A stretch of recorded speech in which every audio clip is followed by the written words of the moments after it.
तर सध्या इंस्टाग्रामवर हा घरगुती उपाय ह्याचे व्हिडिओ सतत फीडमध्ये येत आहेत, तर याचा मी ऑनेस्टली आणि प्रामाणिकपणे रिव्ह्यू तुम्हाला या व्हिडिओमध्ये देणार आहे. चला मी सुद्धा हे ट्राय करून बघते आणि तुम्हाला सांगते.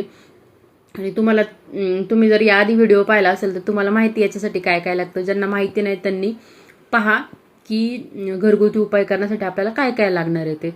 ओके, रिझल्ट काय असेल ते मी तुम्हाला नंतर सांगेलच. ठीक आहे, तर आपण आता सुरुवात करूयात. इथं मी घेतलेलं आहे गव्हाचं पीठ, त्याच्यानंतर याच्यामध्ये टाकलेले आहे हळद, मीठ आणि लिंबू आपल्याला पिळायचं आहे. आणि हे जे आहे सगळं जिन्नस ते तुम्ही तुमचे किती भांडी घासायचे आहे त्याच्यानुसार तुम्ही क्वांटिटी कमी जास्त करू शकता.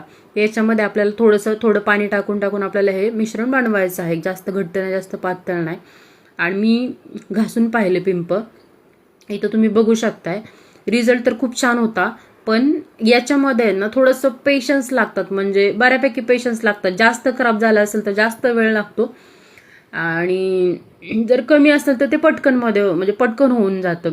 तर तुम्ही ते पाहू शकते पिंपचं जे झाकण वरचं ते सुद्धा खूप छान असं निघालं होतं.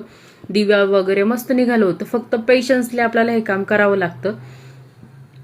आणि बरं आहे की पितांबरी वगैरे याच्यामुळे हात ड्राय होण्यापेक्षा हा चांगला घरगुती उपाय आहे. तर तुम्ही सुद्धा नक्की ट्राय करून पहा आणि मला खाली कॉमेंटमध्ये सांगा की तुम्हाला कसं वाटतं हा घरगुती उपाय ते. भेटूयात आपण नेक्स्ट व्हिडिओमध्ये.